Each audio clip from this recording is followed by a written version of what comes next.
What's going on, everybody? It's Carl here, and today we are going to be kind of finishing up the Silver Saturn. Obviously, you guys haven't seen anything on the Silver Saturn, is because it's been exactly the same thing as the red one.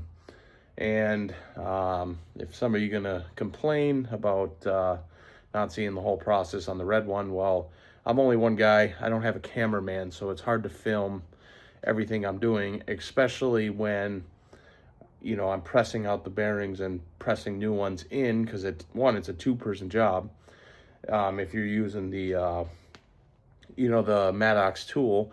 Otherwise, if I had a regular shop press, it would be a one-man job. But I'm not really equipped with all the cameras and cameramen and all that. But whatever, it's very easy to do. You just, when you do these press-in wheel bearings, you just got to figure out which end it got to press out on, so if it's got to go out one end, you got to have a piece that goes over the hole, right? And it is holding onto the knuckle. And then on the other end, you got to figure out the piece that got to press through the knuckle to push out the bearing. So it's very easy. It's not that hard. But I still got to get the old knuckle out of the Silver Saturn. And why do you ask? Well, so this wheel bearing got so bad that there was no bearing left when I took it apart.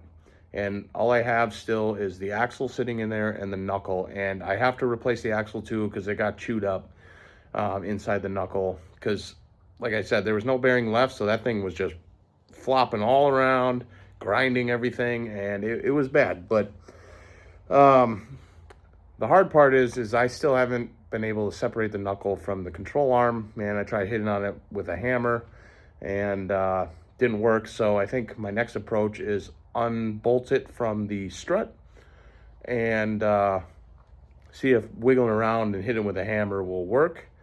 But I don't know, maybe just trying with a pry bar again and hitting it with a hammer, that may work. So I don't know.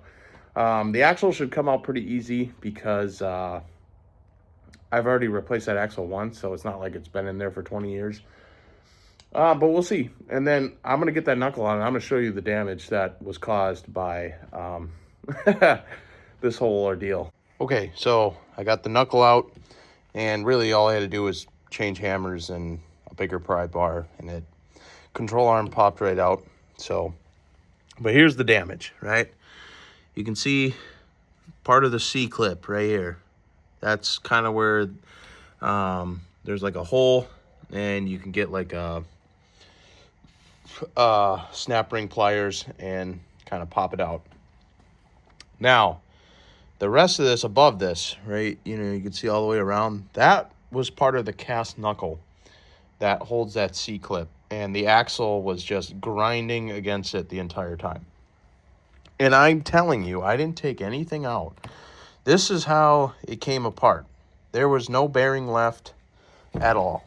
Like, it's crazy. I mean, look at the damage. Like, holy shit.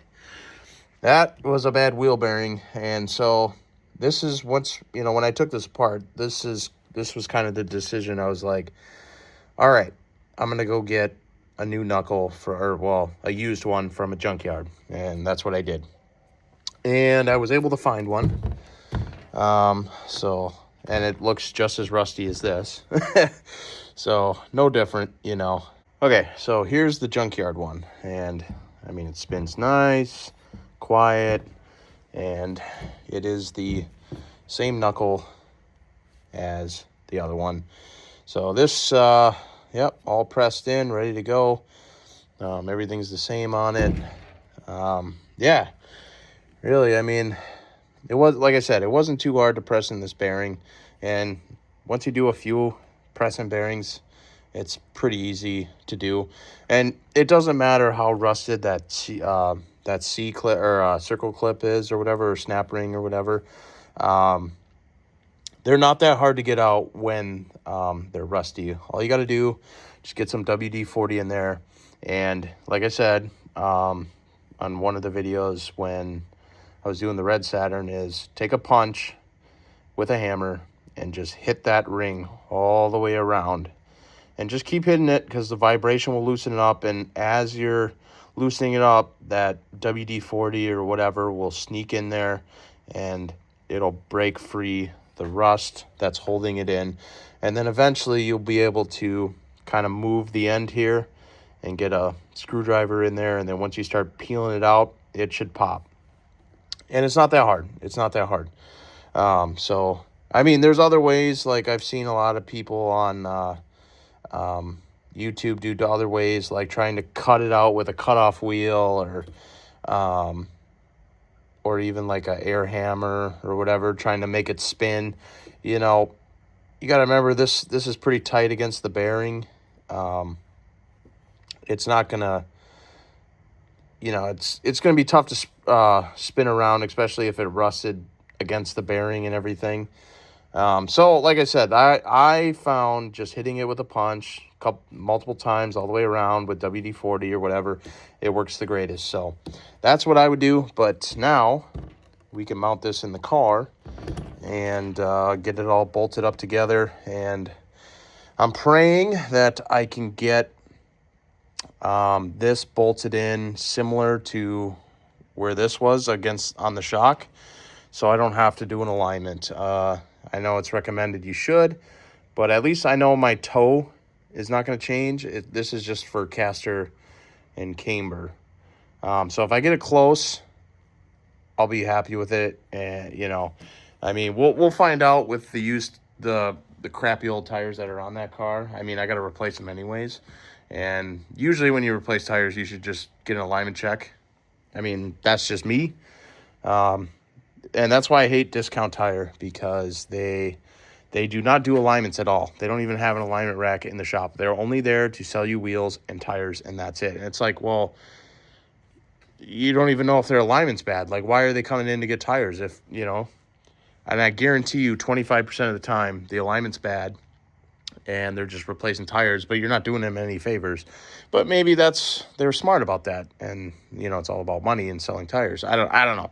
But so we're gonna get this bolted in and see how close we can get it to the old marks. And I'm not gonna lie, but I just lied to you guys. I gotta get that axle off first before I do anything. And the sucky part is I'm doing this in my driveway, and it's like ice road truckers out here. And I don't know if this car is up high enough for me to get under there with. I'm gonna try with this little pry bar here. The big one's not gonna fit. I'm gonna have no room to do it. So I'm hoping the little pry bar will kind of just pop it out quick. But like I said, we'll see if I have even enough room to get under here to do it. It's gonna be tight. It's gonna be tight, and yeah, we'll give it a shot though. We'll give it a shot.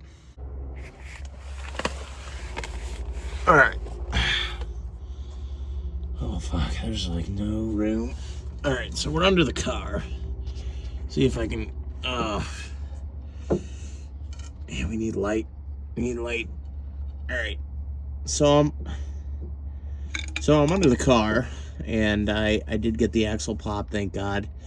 But I took my pry bar in here, kind of up in here, and just gave it a. Oh, we're losing light. Gave it a little pop, and it did come out from the. Oh, we're losing light.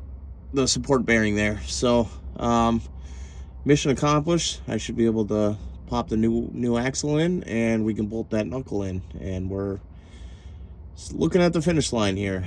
Thank God. This has been a hell of a car, but we're just trying to keep her alive now. So I got the new axle here, old axle there. Everything seems to be the same, which is good. Yeah, it looks like everything's pretty much similar. Yeah, to be honest, when I replaced these axle, I bought the Cardone brand, and yeah, I was never impressed with them. They were noisy as hell. So this brand, I don't even know what brand this is, to be honest. It's Trackmotive. We will see. We'll see how it does.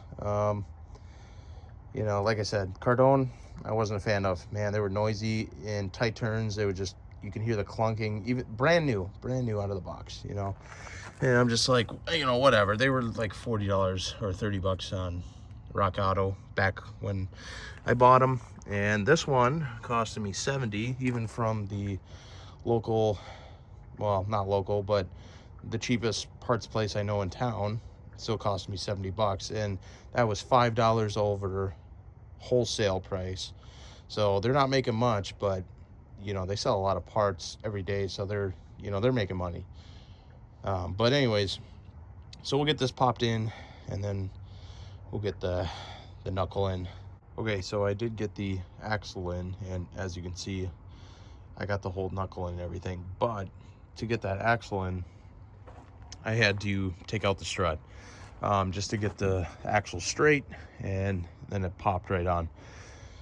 And then really, once I got the axle in, it was kind of just lining up the knuckle with the axle, get that slid in, and kind of in the guides of the shock, and then using a pry bar to pry down the lower control arm, get everything set, and then use the pry bar to lower the control arm and the knuckle, get the bolts in. And I think I got the bolts and nuts close to where I was. I'm sure it's probably off by a degree, which is, you know, in the alignment world, that's a problem, but you know, not a big deal. Like I said, that I need to get new tires for this anyways. So, you know, when I get new tires, obviously we're getting alignment done. What I'm gonna do, I'm gonna stop here. I am getting, the temperature has definitely dropped outside, and I'm starting to get a little cold. My feet are cold and my hands are cold. Everything else is fine, but it's always with the cold, it's my feet, my hands, they just get so cold. And so I gotta stop, you know. But what I'm gonna do to preserve everything, and hopefully it doesn't, I don't think we're gonna have any snow or anything anytime soon, but I like to use this Amsoil metal protector, and I'm just gonna spray that on here, just like that, just so it doesn't like flash rust and get all crappy and shit. You know what I mean? Like, that should work fine. Everything else is fine. It's just the axle, you know. You don't want that to start rusting, because if you ever have to do a wheel bearing or an axle again, you know, you don't want to make it 10 times harder than it has to be. So I'm just going to put a little of that on there in case there's any inclement weather in the time being when I get back to, you know, working on this thing. But look at this fucking shelf, huh? Look at that. Just full of stuff. I bought all this stuff, this Pry Oil brake cleaner at Menards. They had it for, I think, I'm pretty sure, I think it was $2 a can. No, it was $3 a can. And then there was a rebate with it, which, so you send in the rebate, you get some money back. So, I mean, you cannot get brake parts cleaner any cheaper than that. I was actually shocked when I saw the sign, so I bought 6 of them, obviously. So now we're stacked. Usually I'd buy the Amsoil stuff. The Amsoil works pretty good, but it's not as cheap as Pry Oil when, you know, they're on sale at Menards. So, yep, so I got all that. As you can see, mess of a garage, but it is what it is. So I'm gonna shut the hood on this thing, and we're gonna wrap it up. And I'll see you guys inside in a warm place. Okay, so we're inside, warming up. Yeah, I couldn't do it anymore. Sorry, guys, but I'm not built for the cold. And I got a lot of respect for mobile mechanics, if there are any in Minnesota or Wisconsin or anything like that, and you work outside all year. I mean, that's brutal. I mean, any blue-collar job that works outside in this shit, I mean, I'm not built for it. I'm not going to lie. I'm not built for it. I would prefer the heat over the cold any day. I could do 90-degree days easy, but, you know, when it's 10 degrees out, I don't like being cold. So that's all right. We'll have another video finishing that up. I got to go buy, I'm probably just going to go buy assortment of cotter pins to finish up everything, because I think I used the last 2 cotter pins out of my drawer that would work for a car. So we'll go get an assortment from like Harbor Freight or whatever, and torque everything, button it all up. Yeah, and if you guys want to support me, I highly recommend going over to my website, Amsoil website. It's nextgensynthetics.com. Go buy some products.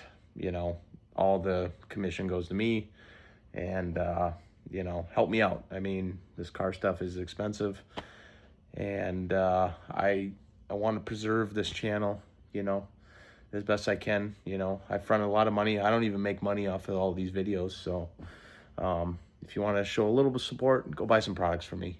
You don't have to, though, you know. I know there's a lot of other good oil brands out there. You know, I'm not trying to push Amsoil like it's the greatest thing ever, like a lot of people do. And you talk to a lot of dealers, and they all are like that. They're like, it's the greatest thing ever. It's God invented it. It's so great, you know. To me, it's just another oil product, you know.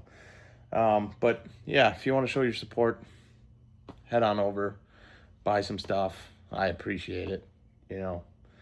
But anyways, yeah, we'll have another video finishing up that Silver Saturn. So we're almost there. Light at the end of the tunnel. We're so close. So thanks for watching, everybody. Please like and subscribe, and I'll see you guys in the next one. Thank you.